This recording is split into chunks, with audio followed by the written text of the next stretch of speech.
Innal hamdalillah nahmaduhu wa nasta'inuhu wa nastaghfiruh wa na'udzu billahi min syururi anfusina wa min sayyiati a'malina. Innahu may yahdihillah fala mudhillalah wa may yudlil fala hadiyalah. Wa nashhadu an la ilaha illallah wahdahu la syarikalah wa nashhadu anna Muhammadan 'abduhu wa rasuluh sallallahu alaihi wasallam alladzi la nabiyya ba'. Faya ayyuhal hadirun rahimakumullah, inni usikum wa iyaya bitaqwallah faqad fazal muttaqun. Ya ayyuhalladzina amanu taqullaha haqqa tuqatih wa la tamutunna illa wa antum muslimun. Shadaqallahul azim.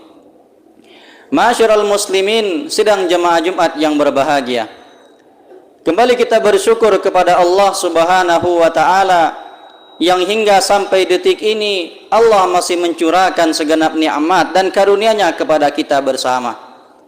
Dan dengan nikmat itu tergerak pula lah hati kita melangkahkan kaki, mengayunkan tangan, sehingga kita bisa sampai dalam rumah Allah yang kita cintai ini dalam rangka menunaikan kewajiban kita melaksanakan salat fardu Jumat secara berjamaah. Kita berdoa kepada Allah, semoga apa yang kita kerjakan pada hari ini, mulai semenjak kita bangun tidur tadi sampai sebentar ini, semoga semuanya bernilai pahala di sisi Allah Subhanahu wa ta'ala. Amin ya rabbal alamin.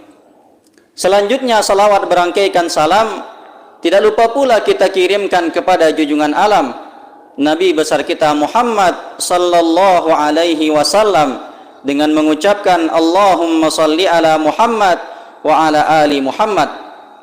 Mudah-mudahan dengan memperbanyak salawat kepada beliau dan dengan senantiasa mengikuti sunnah-sunnahnya, termasuk jugalah hendaknya kita di antara umatnya yang kelak berhak mendapatkan syafaat dari beliau di yaumil mahsyar nanti. Amin ya rabbal alamin. Ma'asyiral muslimin, sidang jemaah Jumat yang berbahagia, dalam kesempatan khutbah yang singkat ini, khatib mengajak kepada kita semua dan terutama kepada diri khatib sendiri, marilah sama-sama kita tingkatkan rasa keimanan dan ketakwaan kita kepada Allah dengan cara memperbanyak istighfar, mohon ampun kepadanya, kemudian memperbanyak salawat kepada Nabi, Allahumma salli ala Muhammad wa ala ali Muhammad, dan kemudian memperbanyak ibadah sunnah lainnya, salat sunnah kita, sedekah kita, dan amalan lainnya. Mudah-mudahan dengan semakin banyak amal ketaatan yang kita kerjakan, semakin bertambah rasa keimanan dan ketakwaan kita kepada Allah. Ma'asyiral muslimin, sidang jemaah Jumat yang berbahagia, sebagaimana yang sudah seharusnya menjadi keyakinan bagi kita bahwa Islam ini adalah agama yang sempurna. Islam adalah agama yang membahas, yang tidak membiarkan satupun sisi kehidupan manusia kecuali dia datang memberikan arahan dan petunjuk di dalamnya. Maka Islam tidak hanya membahas tentang persoalan di masjid saja, Islam tidak hanya membahas tentang masalah ibadah saja, tapi Islam juga membahas tentang masalah muamalah, hubungan dengan sesama manusia. Islam juga membahas tentang bagaimana akhlak dan perilaku, bagaimana seseorang berperilaku dalam kehidupan sehari-hari. Bahkan secara tegas Nabi pernah mengatakan, innama bu'itsu liutammima makarimal akhlak, sesungguhnya aku diutus untuk memperbaiki dan menyempurnakan akhlak manusia. Maka Islam datang memperbaiki akhlak-akhlak yang menyimpang, perilaku-perilaku yang keliru, agar dia kembali kepada perilaku dan akhlak yang diridhoi oleh Allah Subhanahu wa ta'ala. Dan ada beberapa di antara perilaku menyimpang, akhlak yang tidak terpuji, yang semakin hari semakin mengkhawatirkan dan sudah seharusnya kita waspadai. Dan akhlak yang menyimpang serta perilaku yang tidak benar itu adalah semakin melebar luasnya dan merebaknya penyakit LGBT. Ma'asyiral muslimin, sidang jemaah Jumat yang berbahagia, apa itu LGBT? LGBT merupakan sebuah singkatan dari lesbian, gay, biseksual, dan transgender. Lesbi adalah sebuah ungkapan di mana seorang perempuan menyukai perempuan sejenis. Sementara gay adalah di mana laki-laki menyukai sesama jenis, suka dengan sesama laki-laki. Sementara biseksual di mana seseorang menyukai baik laki-laki maupun perempuan. Adapun transgender, di mana ketika seorang laki-laki tapi memiliki watak tabiat kebiasaan seperti perempuan, atau perempuan yang melakukan hal-hal yang semestinya dilakukan laki-laki. Maka berbagai macam penyakit dan perilaku menyimpang ini semakin hari kalau kita perhatikan semakin melebar luas di tengah-tengah masyarakat. Padahal kalau kita perhatikan, Islam adalah agama yang begitu tegas dan jelas melarang bahkan melaknat perilaku seperti itu. Bahkan secara tegas kalau kita baca ayat suci Al-Quran, Allah katakan dalam Al-Quran ketika Al-Quran menceritakan tentang fenomena yang terjadi di masa terdahulu yang merupakan umat Nabi Lut, di mana Al-Quran menceritakan a'udzubillahi minasyaitonirrajim, bismillahirrahmanirrahim, wa lutan idz qala liqaumihi ata'tunal fahishah ma sabaqakum biha min ahadin minal alamin. Ingatlah ketika Nabi Lut berkata kepada kaumnya, apakah kalian melakukan perbuatan keji yang tak pernah dikerjakan oleh umat sebelum kalian? Apa perbuatan keji itu? Dikatakan oleh Al-Quran, innakum lata'tunar rijala syahwatan min dunin nisa, bahwa kalian para laki-laki, kalian melampiaskan syahwat kalian kepada sesama laki-laki, dan kalian bahkan tidak berselera dengan perempuan. Bal antum qaumum musrifun, bahkan kalian adalah orang-orang yang melampaui batas. Sehingga ketika penyakit seperti itu sudah merebak di tengah umat Nabi Lut, apa yang terjadi? Allah berikan hukuman yang luar biasa, hukuman yang dahsyat. Allah sampaikan dalam Al-Quran, falamma jaa amruna ja'alna 'aliyaha safilaha wa amtarna 'alaiha hijaratan min sijilin mandud. Ketika telah datang keputusan kami untuk umat Nabi Lut, di mana mereka telah melampaui batas, kami jadikan atas negeri itu menjadi di bawah, bawahnya menjadi di atas. Allah jungkir balikkan negeri itu. Dan tidak cukup sampai di sana, wa amtarna 'alaiha, dan kami hujani negeri itu dengan batu-batu yang terbakar, yang membara, yang datangnya dari api neraka. Sebegitu besarnya ancaman dan juga hukuman yang Allah berikan kepada orang-orang penyuka sesama jenis yang melakukan kemaksiatan yang luar biasa melebihi dahsyatnya perkara zina.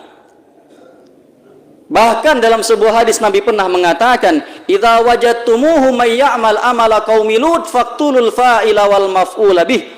Apabila kalian menemukan orang yang melakukan perbuatan seperti perbuatan umat Nabi Lut, maka bunuhlah pelaku dan juga bahkan korbannya.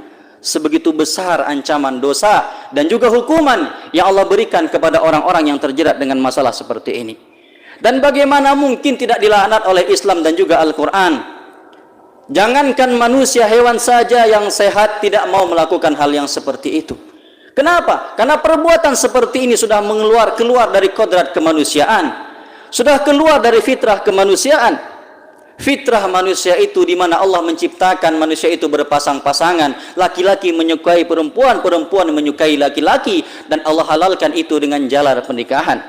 Tapi ketika orang tidak lagi berselera dengan beda jenis, ketika dia lebih memilih yang sejenis, maka ketika itu Allah datangkan azab yang luar biasa, Allah berikan ancaman yang luar biasa. Bahkan kita perhatikan begitu banyak mudarat yang muncul setelah itu. Ada begitu banyak penyakit, ada begitu banyak musibah setelah penyakit seperti ini melebar luas di tengah masyarakat.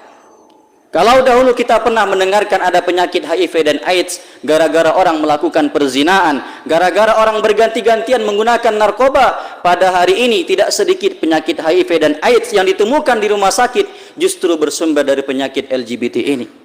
Coba kita bayangkan kalau ini menyebar di tengah masyarakat, apa yang terjadi? Masyarakat akan punah. Sebab bagaimana mungkin akan terjadi regenerasi umat manusia kalau seandainya sesama jenis saling menyukai? Laki-laki dengan perempuan mungkin saja Allah karuniai keturunan, tapi kalau laki-laki dengan sesama laki-laki atau perempuan dengan perempuan, keturunan apa yang mau diharapkan dari sana? Maka pelegalan pernikahan sejenis adalah sebuah upaya untuk memusnahkan umat manusia. Sementara itu kita menemukan fakta yang mengejutkan. Pada tahun 2019, sebuah media pernah memberitakan tentang penyebaran LGBT di Indonesia. Dan ternyata yang membuat kita bersedih hati adalah bahwa yang terbanyak salah satunya adalah di negeri kita, Sumatera Barat. Sumatera Barat menjadi provinsi yang paling banyak perilaku LGBT-nya. Tercatat sampai 18.000 pelaku.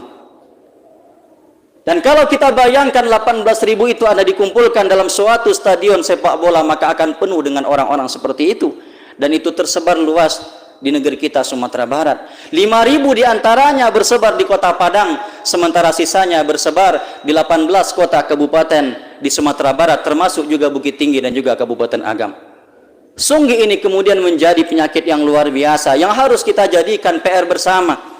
Tidak hanya menjadi PR bagi pemuka agama, tapi juga tokoh masyarakat, bagi pemuka adat, bahkan bagi masyarakat dan juga bagi pihak yang berwenang. Kenapa? Karena ini tidak hanya menjadi tugas satu dua pihak, satu dua golongan, tidak. Tapi ini menjadi PR bagi kita kaum muslimin seluruhnya. Bagaimana kita sebagai negeri yang falsafahnya adat bersandi syarak bersandi kitabullah, justru kita kecolongan mendapati berita yang seperti itu. Tentu ini berbahaya. Apalagi kita menemukan fakta bahwa orang yang menjadi korban, justru dia nanti berpotensi menjadi pelaku di masa yang akan datang. Dia akan mencari mangsa baru, dia akan mencari korban baru, sehingga penyebaran LGBT itu sangat mengkhawatirkan dan meresahkan di masa yang akan datang. Fa'tabiru ya ulil absar la'allakum turhamun.